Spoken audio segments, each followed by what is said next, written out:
Hari ini kita dalam bagian yang terakhir dari seri khotbah bebas drama keluarga. Dan kita sudah belajar ya tentang peran suami dalam keluarga. Terus juga hubungan antara orang tua dan anak. Nah, hari ini secara spesifik saya akan bicara tentang peran istri dalam keluarga. Ya, jadi ada peran suami, tentunya juga ada peran istri. Judul khotbah saya hari ini adalah Wise Family, keluarga yang bijaksana. Tapi secara khusus kita akan belajar tentang wanita yang bijaksana. Doa saya para wanita di tempat ini, wanita-wanitanya Allah yang bijaksana. Boleh katakan amin. Kita kasih tepuk tangan buat Tuhan kita yang luar biasa. Mari kita baca Amsal 14 ayatnya yang pertama. Perempuan yang bijak mendirikan rumahnya. Tetapi yang bodoh meruntuhkannya dengan tangannya sendiri. Saya ajak saudara baca ayat yang sama, tapi kali ini versi Alkitab masa kini. Ditulis begini. Rumah tangga dibangun oleh kebijaksanaan wanita. Tetapi diruntuhkan oleh kebodohannya. Jadi ternyata rumah tangga, ayat ini berkata, dibangun kokoh atau hancur roboh, dipengaruhi dengan yang namanya kebijaksanaan wanita. Kalau wanitanya, kalau mamanya, kalau ibu rumah tangganya bijaksana, rumah tangga itu akan dibangun dengan kokoh. Kesatuannya dibangun dengan kokoh. Keharmonisannya dibangun dengan kokoh. Kebahagiaannya dibangun dengan kokoh. Tapi kalau tidak bijaksana, maka apa yang harusnya indah akan jadi berantakan. Itu sebabnya saya berdoa sementara hari ini kita belajar dari firman Tuhan ini. Para wanita di tempat ini terima hikmat kebijaksanaan yang dari Tuhan. Tentunya bukan cuma wanita ya. Doa saya pria-pria keluarga Allah di tempat ini juga terima hikmat kebijaksanaan yang dari Tuhan. Oke, kita semua. Kita perlu hikmat karena hikmat kebijaksanaan itu yang membangun rumah tangga yang kuat.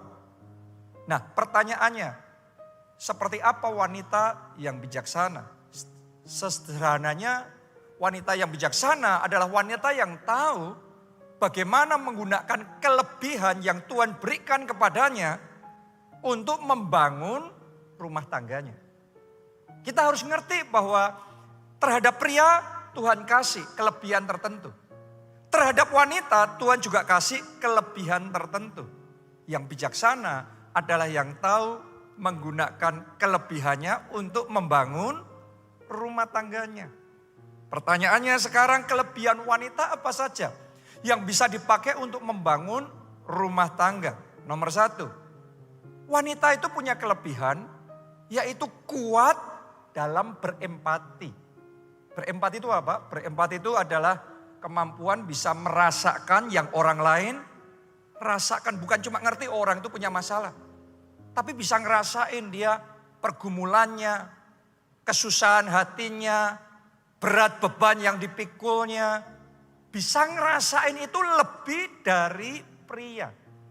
Kalau pria biasanya punya kelebihan sebaliknya.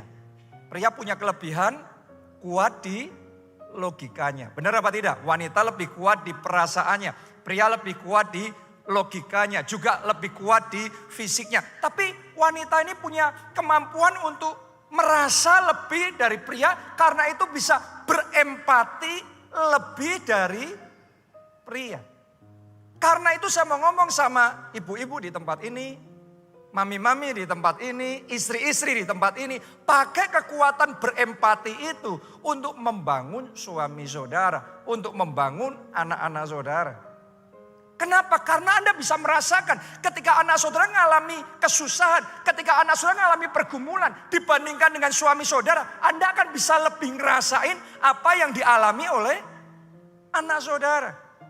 Jadi dalam kesusahan mereka, kalau saudara bisa merasakan itu, maka mami yang bijaksana akan bisa menggunakan kemampuannya untuk berempati, membangun anak-anaknya, menghibur anak-anaknya. Demikian juga sebagai istri, sebagai mama, kita bisa ngerasain ketika suami kita bergumul. Kadang-kadang yang namanya pria, yang namanya suami, kepala rumah tangga, kita sudah berusaha bekerja keras, melakukan yang terbaik, tapi bisa saja enggak. Kadang-kadang ngalami yang namanya kepleset, ngalami yang namanya kegagalan. Di saat seperti itu, di saat yang suami lagi down, di saat yang suami lagi lemah hati, wanita, saudara punya peran untuk menguatkan hati suami saudara. Saya berdoa mulai hari ini kemampuan Anda berempati digunakan untuk membangun suami saudara, membangun anak-anak saudara, membangun rumah tangga saudara, menjadi rumah tangga yang kuat. Boleh katakan amin, tepuk tangannya yang paling meriah buat Tuhan kita. Nah itu wanita yang bijaksana. Tapi yang masih dalam proses menuju bijaksana.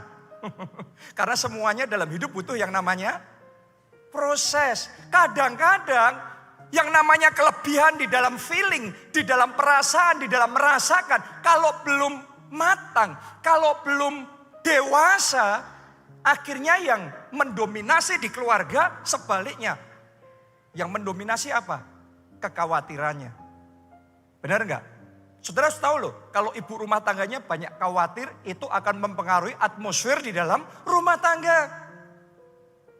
Kekhawatirannya, ketakutannya, kekecewaannya, kepahitannya. Kalau hati kita izinkan kepahitan, kecewa, takut, terus mencekam.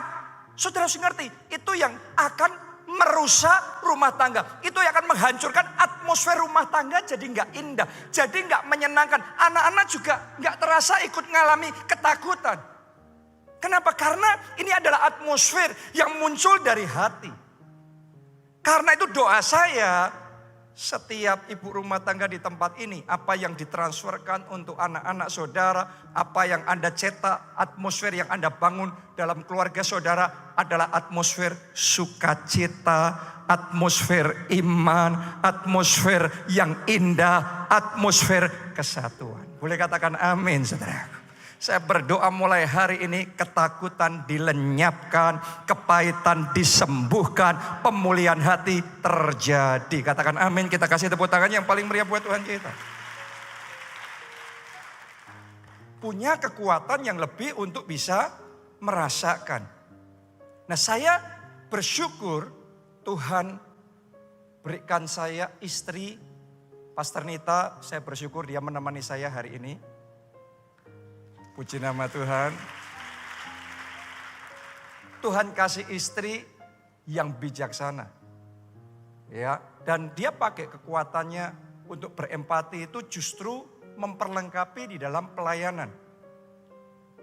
Dan awalnya saudaraku ketika saya memulai gereja kita pada waktu itu, karena gereja dipimpin hanya oleh pria yang dominan, yang kuat. Biasanya pria itu tadi kuat di apa? Logikanya. Ya saya kuat di visi, saya kuat di iman, di keberanian dan seterusnya. Tapi tidak lengkap kalau tanpa istri. Ketika Pastor Nita mulai bertumbuh lebih dan memainkan peranannya, tiba-tiba leadership di gereja kita berubah. Leadershipnya sekarang leadership dengan hati, leadership dengan kasih, leadership dengan caring dan perhatian yang indah. Dan itu merubah atmosfer di gereja kita, bukan hanya atmosfer yang iman, atmosfer yang visi yang besar, keberanian yang luar biasa. Tapi atmosfer surgawi yaitu kasih Allah dinyatakan di tengah-tengah kita. Boleh katakan amin, tepuk tangan yang paling meriah buat Tuhan kita. Saya kemarin baru aja dapat satu kesaksian seorang jemaat gereja kita dari luar kota, dari Solo, datang ibadah di PIK. Sepertinya di ibadah jam ini. Bukan yang siang ya, tapi kelihatannya yang jam ini.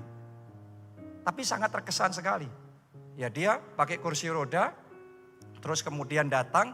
Ternyata sejak dari turun sudah disambut luar biasa oleh para usher. Terus kemudian sudah koordinasi sama usher yang di atas. dibantu, dilayani dengan baik. Dan ketika pulang dia ngomong sangat terkesan, sangat bersuka cita oleh pelayanan asyir-asyir yang luar biasa. Hospitality-nya luar biasa. Kita kasih tepuk tangan buat para asyir yang luar biasa. Terima kasih Pak Dhani, Bu Clara, dan teman-teman di ibadah PIK yang jam 10 ini. Anda luar biasa. Amin. Saya mesti jujur ngomong sama saudara, yang kayak gitu, jujur itu bukan dari saya awalnya. Itu peranan Pastor Nita. Mewarnai gereja ini, mewarnai pelayanan ini, juga mewarnai rumah tangga kami. Dengan kasih yang indah. Jadi mama di tempat ini mainkan peranan saudara. Ibu rumah tangga, istri-istri di tempat ini mainkan peranan saudara. Sehingga rumah tangga saudara penuh dengan kasih Allah yang indah. Amin. Itu yang pertama. Yang kedua, wanita itu kuat dalam doa. Semuanya katakan doa. Wanita kuat dalam apa? Doa. Kita baca dulu. Lukas 18 ayat 1 sampai 5. Yesus mengatakan suatu perumpamaan kepada mereka untuk menegaskan bahwa mereka harus selalu berdoa dengan tidak jemu-jemu. Yang ngajarin siapa? Tuhan Yesus. Jadi caranya berdoa bukan cuma sekali berdoa. Bukan cuma seminggu berdoa. Tapi Yesus ngajarin kita ketika berdoa kamu harus selalu berdoa dengan tidak jemu-jemu. Pegang itu dulu. Katanya dalam sebuah kota ada seorang hakim yang tidak takut akan Allah dan tidak menghormati seorang pun. Dan di kota itu ada seorang janda yang selalu datang kepada hakim itu dan berkata, belalah hakku terhadap lawanku. Beberapa waktu lamanya hakim itu menolak. Tetapi kemudian ia berkata dalam hatinya, walaupun aku tidak takut akan Allah dan tidak menghormati seorang pun, namun karena janda ini menyusahkan aku, baiklah aku membenarkan dia supaya perhatikan kalimat terakhir, supaya jangan terus saja ia datang dan akhirnya menyerang aku. Jadi ternyata Tuhan ngomong kalau berdoa harus terus berdoa dengan tidak jemu-jemu. Perumpamaan yang Yesus kasih adalah tentang janda ini. Ketika Tuhan Yesus bicara tentang berdoa, ternyata figur yang dia pilih di dalam perumpamaan itu bukan pria, tetapi figur yang dia pilih adalah seorang wanita. Saudaraku, diakui nggak diakui, rata-rata wanita lebih kuat berdoa dari pria. Benar, pria itu imam dalam keluarga. Boleh katakan amin. Tapi wanita seharusnya jadi tiang doa di dalam keluarga. Boleh katakan amin 3 kali. Amin, amin, amin. Tepuk tangannya yang paling meriah buat Tuhan kita. Saya berdoa para wanita di tempat ini jadi tiang doa di dalam keluarga. Amin. Istri-istri, kalau suamimu masih jauh dari Tuhan, masih hidup dalam dosa, keras hatinya, saya mau ngomong begini, berdoa. Di gereja ini Anda harus tahu, ada banyak kesaksian istri-istri yang berdoa, doanya didengar sama Tuhan. Doa istri besar kuasanya. Oke, jadi Anda jangan putus asa. Yang saat ini masih bergumul dengan pernikahan, dengan suami saudara, hari ini buka hati lebar-lebar, terima pesan firman Tuhan, berdoa. Dan Yesus mengajarkan cara berdoa, kamu harus tidak jemu-jemu berdoa. Berdoa tuh gitu. Berdoa tuh daily, terus saudara. Jangan cuma ngambil waktu berdoa seminggu, 2 minggu, no. Anda terus tekun berdoa, seperti janda dalam kisah tadi, sampai terima jawaban doa.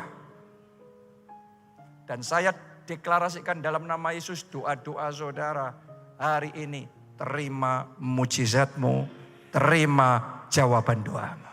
Amin. Buat mami-mami kami yang ada di tempat ini kalau ngelihat anak saudara terlibat dalam pergaulan yang salah. Anak saudara salah jalan, salah ambil keputusan, salah pergaulan. Dan Anda susah hati saudara. Hari ini saya mau ngomong sama saudara, berdoa. Yes, doa itu powernya besar. Ada hal-hal tertentu kita perlu kerjakan dengan logika kita. Kita perlu lakukan bagian kita secara manusia. Tapi ada hal tertentu hanya Tuhan yang bisa take over itu. Hanya Tuhan yang bisa menyempurnakan itu. Hanya Tuhan yang bisa buka jalan itu. Saya mau perkatakan ya dalam nama Yesus. Hal-hal yang oleh usaha manusia tidak bisa. Tapi hari ini karena engkau dengar firman Tuhan ini. Dan engkau percaya aku deklarasikan terbuka. Doa saudara itu terjadi. Katakan amin, tepuk tangannya pula yang paling meriah buat Tuhan kita. Doa itu besar kuasanya. Besar kuasanya. Saya 2 minggu yang lalu khotbah di gereja kita di Jogja. Sebelum masuk ibadah, seorang pelayan Tuhan datang dan cerita sama saya. Tahun 2019, dia ini dari Jogja ya, pelayan Tuhan gereja kita di Jogja. Dari Jogja terbang ke Jakarta, ngajak besannya yang di Jakarta ibadah di gereja kita di Soho Capital. Ketemu sama saya untuk didoain. Waktu itu ada di kantor dan kemudian kita doa karena besannya sedang menghadapi kesulitan finansial yang berat sekali. Berat sekali, susah sekali kondisinya. Jadi kita berdoa bersama-sama, kita minta kemurahan Tuhan. Kita minta Tuhan turut campur. Singkat cerita selesai, dia pulang. Sekian waktu kemudian dia ada di satu tempat dan di tempat umum saya lupa ya itu di salon sepertinya. Ya, kalau enggak di restoran di salon saudaraku. Tiba-tiba ada seorang ibu lain yang tidak dikenal itu datang terus peluk dia sambil nangis-nangis. Coba saudara bayangin kalau Anda baru jalan-jalan di mall, apa di salon atau di restoran. Terus tiba-tiba ada, ini besan perempuan ya. Ada besan perempuan terus ada ibu yang lain datang peluk sambil nangis-nangis. Bingung gak? Bingung. Ini maksudnya gimana? Setelah reda terus ngobrol. Setelah ngobrol lagi ngerti. Ternyata buat ibu yang tidak dikenal ini ketika ngelihat besannya jemaat kita. Dia teringat sama adiknya yang sekian waktu sebelumnya meninggal dunia. Kok ngelihat wajahnya persis sekali. Ngomongannya juga persis sekali. Jadi ketika ngelihat orang ini, besannya jemaat kita ini, ngelihat seolah-olah adiknya yang sudah mati, hidup kembali. Waduh, dia nangis. Dari situ mereka kenal. Dari situ mulai bangun hubungan. Setelah sekian waktu, cerita demi cerita, ngerti kalau besannya jemaat kita ini lagi menghadapi masalah di dalam finansialnya. Sudah tahu nggak apa yang Tuhan kerjakan? Tuhan jamah hati ibu yang tidak dikenal ini. Tiba-tiba ngomong begini, kamu jangan takut. Aku pinjami kamu 10 miliar. Kamu bayar semua utang kamu pakai untuk modal bisnis, kamu bangkit kembali. Wow, luar biasa. Ini ibu yang tidak dikenal, bukan saudara, bukan apa. Ini tidak dikenal. Pinjamin 10 miliar, itu 2019, 2020, 2021 sudah recovery terjadi. Dan biasanya jemaat kita ini mau ngembaliin 10 miliarnya. Dijawab sama ibu itu, tidak perlu dikembalikan. Bukankah Allah kita dahsyat? Bukankah Tuhan kita Allah yang mendengar dan dia sanggup menjawab doa-doa kita. Boleh katakan amin. Tepuk tangan buat Allah yang hebat, yang luar biasa. Bukan cuma itu saja, dari 2019 itu sampai hari ini. Sampai 2023 ini.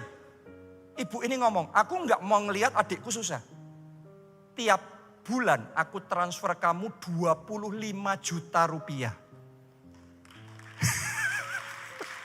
Allah kita ajaib. buat saudara yang dalam hidup hanya pakai logika yang mungkin secara manusia baik buat saudara. Tapi Anda melewatkan keajaiban Tuhan yang melampaui apa yang sanggup kita pikirkan. Dan bayangkan doa saya, keajaiban yang seperti itu mulai hari terjadi dalam hidupmu. Katakan amin, tepuk tangannya yang paling meriah buat Tuhan kita yang luar biasa. Anda percaya? Jadi sesuai imanmu, jadi sesuai imanmu, jadi sesuai dengan iman saudara. Sampai hari ini mujizat yang kayak gitu terus menerus loh terjadi di tengah-tengah kita. Yang kayak gitu gak habis-habisnya kesaksian. Saya baru nyaksiin kemarin itu di pemuritan di tim Jakarta. Tiba-tiba ada satu lagi pelayan Tuhan yang cerita tentang jemaat kita yang ada di Magelang.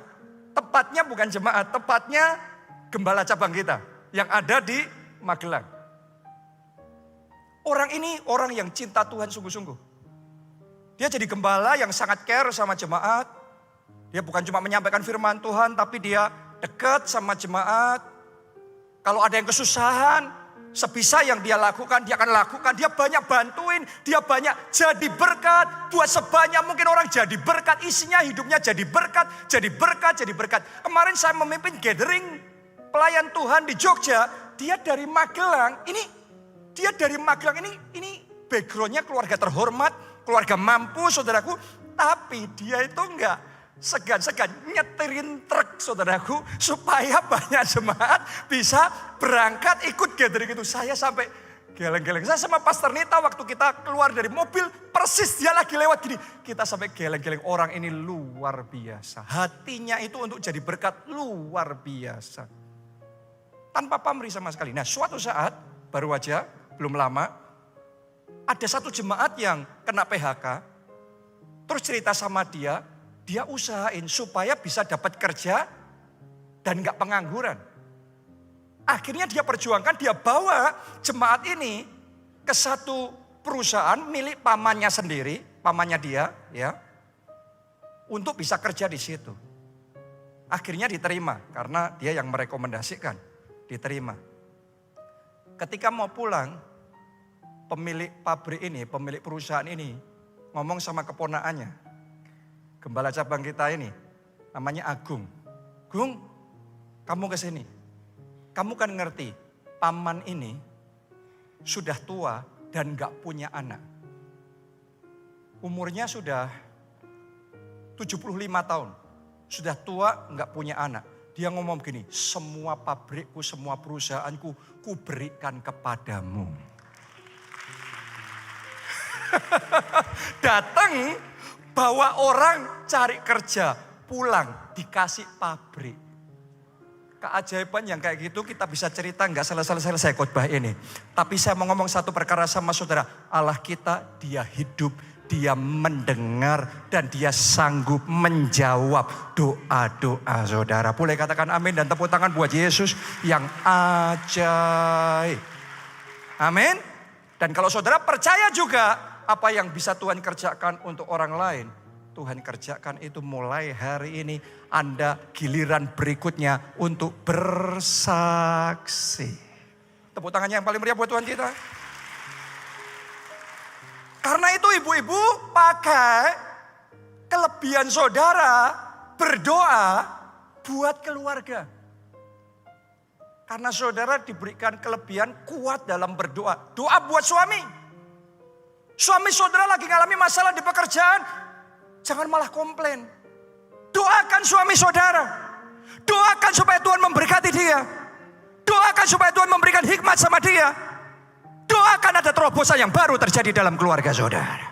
Berdoa. Katakan amin. Yang ketiga, kelebihan apa yang dimiliki oleh wanita? Yang ketiga, wanita itu punya kelebihan kuat dalam berkata-kata. Menurut survei, wanita itu bicara rata-rata 20.000 kata per hari. Sedangkan pria cuma 7.000. Berarti wanita lebih hebat ngomong 3 kali lipat. Hampir 3 kali lipat dibandingkan pria. Oh, buat para wanita hebat di tempat ini kita kasih tepuk tangan dong. Ini wanita-wanita yang hebat dalam berkata-kata luar biasa. Dan firman Tuhan juga ngomong gini, hidup dan mati dikuasai lidah. Siapa suka menggemakkan? Menggemakkan berarti apa? Memperkatakan, ia akan memakan buahnya.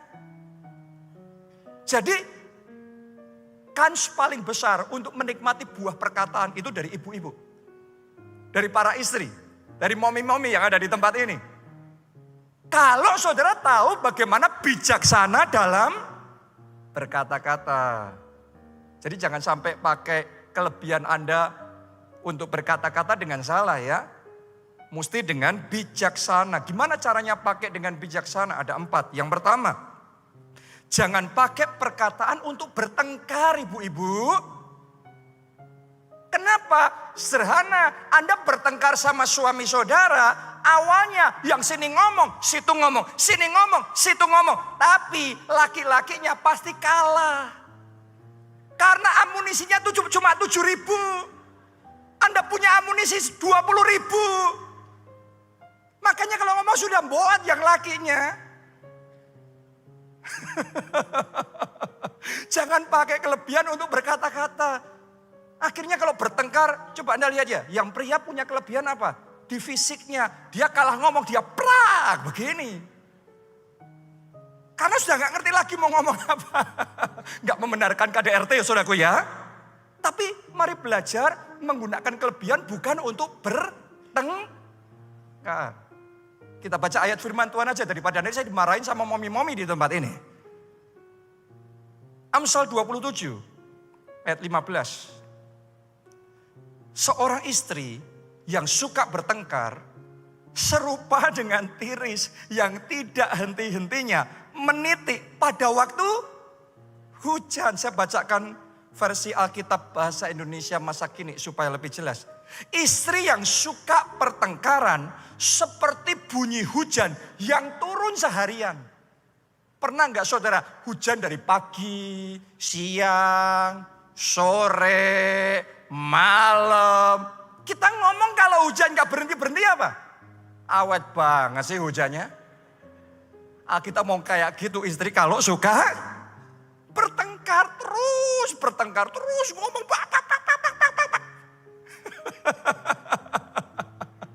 ya, makanya akhirnya jadi suasana di dalam rumah tangga jadi nggak enak.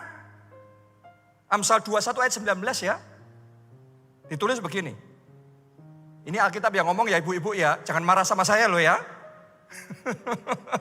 Lebih baik tinggal di padang gurun daripada tinggal dengan perempuan yang suka bertengkar dan pemarah. Oh, saya berdoa wanita keluarga Allah di tempat ini semuanya suka damai, semuanya sabar-sabar, lemah lembut. Amin.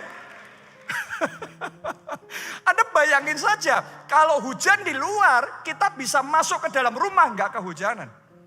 Tapi kalau di dalam rumah, tadi istri yang bertengkar seperti bunyi hujan yang menitik tiada henti.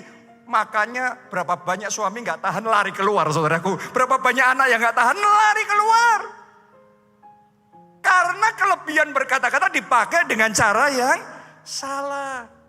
Nah mungkin ada wanita-wanita di sini yang protes sama saya dan ngomong, Pak Jonathan gak ngerti modelnya suami saya itu. Wah, saudara mungkin bisa cerita tentang kejelekannya suami saudara, kejelekannya anak saudara, kejelekan pembantu, kejelekan orang tua, kejelekan pendeta, kejelekan semua orang. Kalau itu yang saudara ngomong, saudara ingat loh Tuhan Yesus ngomong apa sama kita. Jangan sampai kita seolah-olah kayak mau mengeluarkan selumbar di mata orang, padahal ada balok di mata kita sendiri. Kalau saudara bisa ngomong tentang kejelekannya suamimu dengan cara yang menggebu-gebu seperti tadi itu. Pertanyaannya, sudahkah engkau menggebu-gebu bicara tentang kejelekanmu sendiri? Kalau belum, jangan-jangan kita nggak sadar bahwa ada balok di mata kita, tapi pinter banget ngelihat selumbar di mata orang lain. Jadi hari ini, be wise. Hari ini saya berdoa, setiap perkataan yang muncul dari lidah kita, para wanita, ibu-ibu, momi-momi di tempat ini adalah perkataan damai sejahtera. Perkataan yang mendatangkan kesatuan, perkataan yang mendatangkan kerukunan. Nah, saya kalau ngomong gini, saya paling didukung sama yang bapak-bapaknya. Tadi saya sudah amati, yang tepuk tangan pertama langsung bapaknya nih. Yes, amin, amin, amin. Makanya bapak-bapak dukung ya untuk istri-istrinya melayani. Istri-istrinya berdoa, jadi ketua kelompok sel, berkarya. Saya dukung istri saya berkarya, saudaraku. Semakin dia banyak khotbah, saya semakin bersuka cita. Dan sudah terbukti wanita lebih hebat dari pria dalam hal berkata-kata. Begitu dia mulai khotbah, kalah saya, saudaraku. Kita kasih tepuk tangan buat wanita-wanita hebat yang ada di tempat ini. Yang perkataannya, perkataan yang membangun, perkataan yang mendamaikan, perkataan yang menyatukan keluarga. Haleluya. Yang kedua, jangan pakai perkataan untuk bergosip. Ibu-ibu, jangan gosip, digosok makin sip. Yakobus 1 ayat 26. Jikalau ada seorang menganggap dirinya beribadah.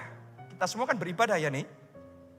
Nah, kita mau, jikalau ada seorang yang menganggap dirinya beribadah, tetapi tidak mengekang lidahnya, ia menipu dirinya sendiri, maka sia-sialah ibadahnya. Jadi ternyata ada gaya hidup tertentu yang menyebabkan ibadah kita jadi sia-sia. Salah satu bentuknya adalah ketika kita tidak tahu mengekang lidah kita. Oke, bergosip-gosipin, siapa aja digosipin, kejelekannya, keburukan digosipin. Mari kita buka hati kita lebar-lebar, firman Tuhan memberikan nasihat, itu tidak berkenan di hadapan Tuhan dan itu membuat ibadah kita jadi sia-sia. Saya berdoa ibadah Anda hari ini tidak sia-sia. Saya berdoa para pelayan Tuhan, pelayanan Anda hari ini tidak sia-sia. Saya berdoa pujian, penyembahan, persembahan yang Anda bawa di hadapan Tuhan tidak sia-sia. Karena itu kita harus bisa apa? Mengekang lidah kita. Mengekang lidah kita. Saya sendiri juga ditegur, ditampar oleh firman Tuhan ini. Karena dulu saya suka bergosip. Menjelekkan orang lain, keburukan orang lain, menceritakan keburukan orang lain. Tapi saya sadar, saya perlu bertobat. Ayo saya ajak kita semua bertobat. Yang wanita bertobat. Yang pria bertobat. Amin. Yang kedua ya, yang ketiga. Jangan pakai perkataan untuk menyerang dan melemahkan suamimu. Kita baca dulu aja Ayub 2 ayat 8 sampai 9. Lalu Ayub mengambil sekeping beling untuk menggaruk-garuk badannya sambil duduk di tengah-tengah abu. Ini kisah Ayub yang sedang diuji, ngadepin masalah besar, kebangkrutan sekejap, habis-habisan segalanya, di titik terendah dalam hidupnya. Nah, mari kita lihat apa yang istrinya katakan sama Ayub. Maka berkatalah istrinya kepadanya, masih bertekunkah engkau dalam kesalahanmu, kutukilah Allahmu dan matilah. Ini perkataan yang sembrono sekali. Perkataan yang serampangan sekali, kurang ajar sekali saudaraku. Ini istrinya Ayub. Harusnya lidah dipakai untuk membangun. Harusnya perkataan dipakai untuk menguatkan. Tapi ketika dia berkata-kata, dia pakai untuk malah menjatuhkan suaminya. Suaminya lagi down, malah dihabisin sekalian. Suaminya lagi lemah, malah dihancurin sekalian. Saya ajak saudara ketika melihat anak saudara lagi lemah, belajar ya, kadang-kadang kita emosi, kita juga merasa begini begitu. Tapi belajar, perkataan yang keluar dari mulut kita, perkataan yang menguatkan anak-anak kita. Perkataan yang meneguhkan hatinya. Kalau suami kita lagi down hatinya, bangun dia dengan perkataan saudara, dengan pujian yang keluar dari mulut saudara. Dan itu sangat penting sekali. Ada momen dalam hidup saya ini di titik yang lagi down, diserang sama banyak pihak, difitnah, disalah-salahin. Tapi saya bersyukur di momen seperti itu, saya punya istri yang memilih ada bersama dengan saya, memilih menggunakan perkataannya untuk menguatkan saya, untuk membela saya, untuk membesarkan hati saya. Saya yang tadinya down, bangkit lagi. Oh, hari ini doa saya melalui perkataan para wanita di tempat ini. Suami-suami dibangkitkan lagi. Amin. Anak-anak dibangkitkan lagi. Itu perkataan yang bijaksana. Dan di awal khotbah tadi kita sudah belajar, oleh kebijaksanaan wanita rumah tangga dibangun. Kerukunannya, keharmonisannya, sukacitanya dibangun ketika kita menggunakan kata-kata dengan bijaksana. Yang terakhir, yang keempat, pemain musik boleh ke depan. Pakailah perkataan untuk mendidik keluargamu. Karena dalam hal mendidik, firman Tuhan mengajarkan kepada kita, mendidik itu harus berulang-ulang. Mendidik anak itu berulang-ulang, diulangi terus-menerus. Waktu duduk, waktu berdiri, waktu tidur, waktu di rumah, waktu pergi, di mana saja. Supaya didikan masuk, supaya berakar. Didikan itu gak bisa ngomong cuma sekali langsung jadi. Berapa banyak dari papi mami di tempat ini, orang tua di tempat ini, saudara kalau cuma ngomong sekali, emangnya anak saudara langsung secepat itu menangkap dan melakukan? Butuh yang namanya konsisten, terus berulang-ulang, terus ngomong lagi, terus ngomong lagi. Nah, karena wanita punya kelebihan yang seperti itu, pakai kelebihanmu bukan untuk mengomel, bukan untuk ngomong yang negatif, tapi pakai kelebihanmu mendidik anak saudara, menanamkan nilai-nilai yang baik, menanamkan karakter ilahi Kristus di dalam hidup mereka. Itu kelebihan wanita, dan saya percaya kalau orang tua punya konsistensi yang seperti itu mendidik anak-anaknya, maka saya yakin dari keluarga-keluarga di tempat ini akan bangkit generasi yang baru, generasi yang hebat, generasi yang diurapi Tuhan dan dipakai oleh Tuhan melakukan perkara-perkara yang luar biasa. Anda percaya?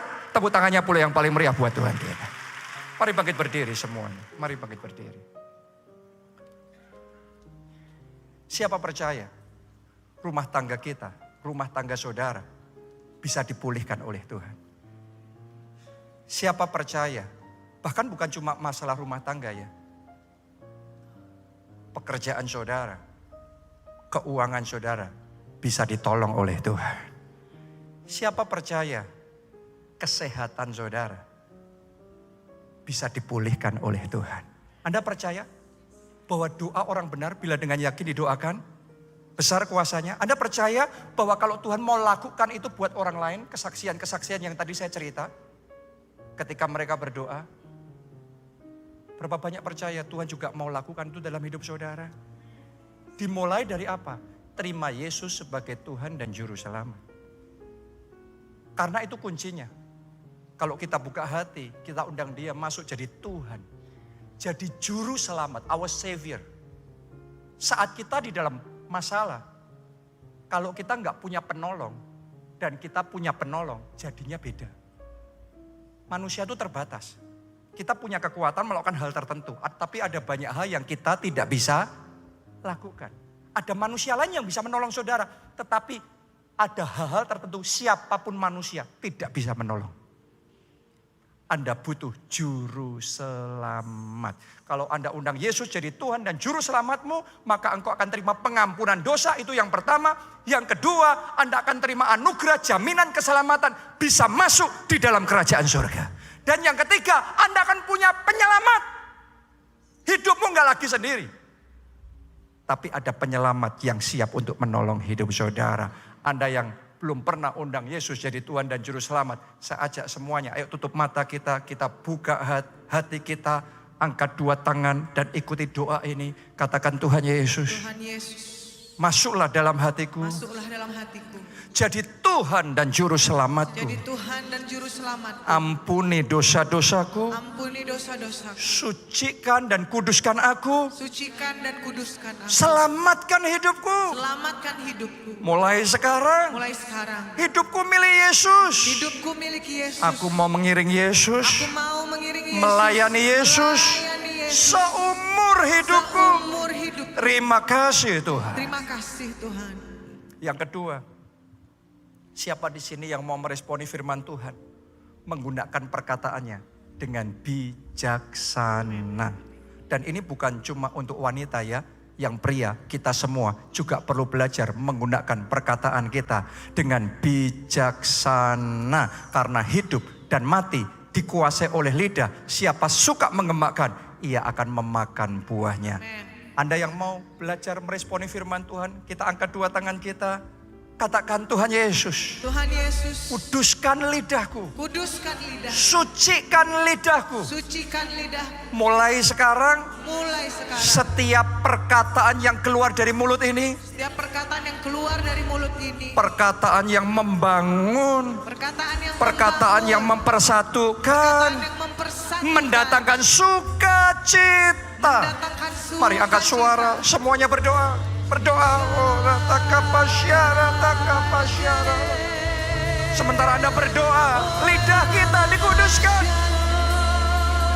lidah kita diurapi, diluruskan, diberkati.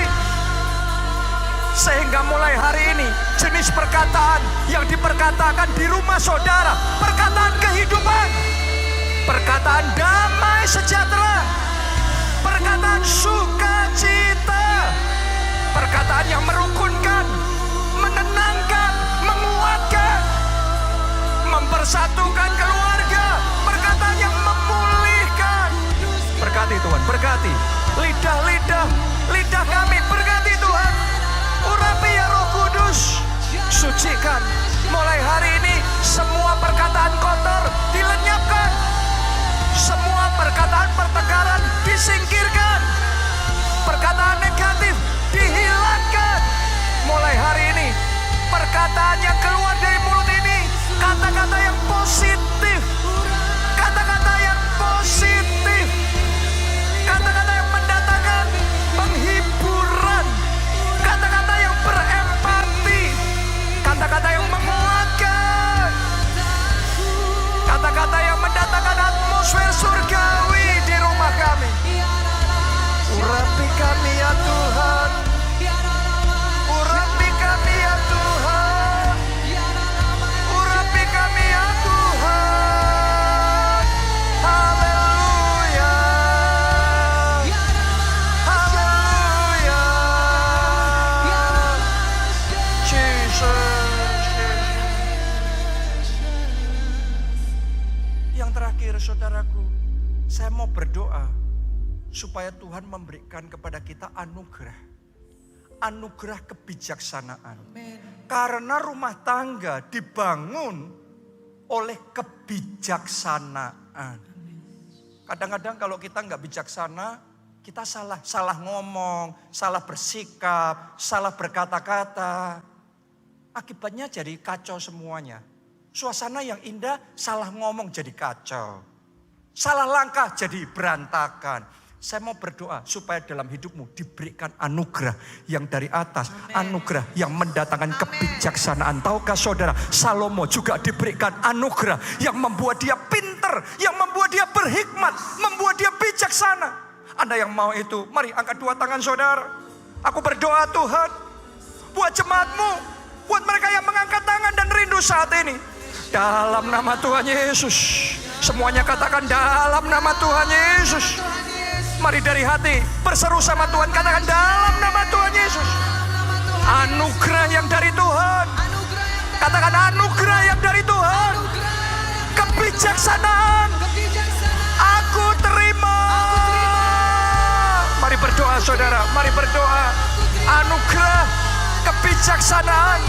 Aku terima. Anugerah berkata-kata dengan bijaksana. Aku terima. Anugerah bersikap dengan bijaksana. Aku terima. Anugerah berpikir dengan bijaksana. Aku terima. Anugerah bertindak, mengambil keputusan, melangkah dengan bijaksana. Aku terima. Kami terima sekarang. Sekarang tambahkan Tuhan, tambahkan lebih lagi. Lebih lagi. Lebih lagi ya Tuhan. Anugerah-Mu mengalir. Mengalir. Ini keluarga-Ku Tuhan. Terima kasih Tuhan Yesus. Angkat dua tangan saudara, aminkan berkat Tuhan ini. Diberkati saudara oleh Tuhan. Amin. Diberkati keluargamu oleh Tuhan. Amin. Diberkati studi dan pekerjaanmu oleh Tuhan. Amin. Diberkati kesehatan dan masa depanmu oleh Tuhan. Amin. Dan diberkati pertumbuhan rohani serta pelayananmu oleh Tuhan. Amin. Sehingga hidupmu jadi berkat. Dan Amin. melalui kesaksianmu banyak orang diselamatkan. Amin. Dalam anugerah Allah Bapa, cinta kasih Yesus Kristus, persekutuan dengan Roh Kudus sekarang sampai selama-lamanya. Mari bersama-sama katakan amin.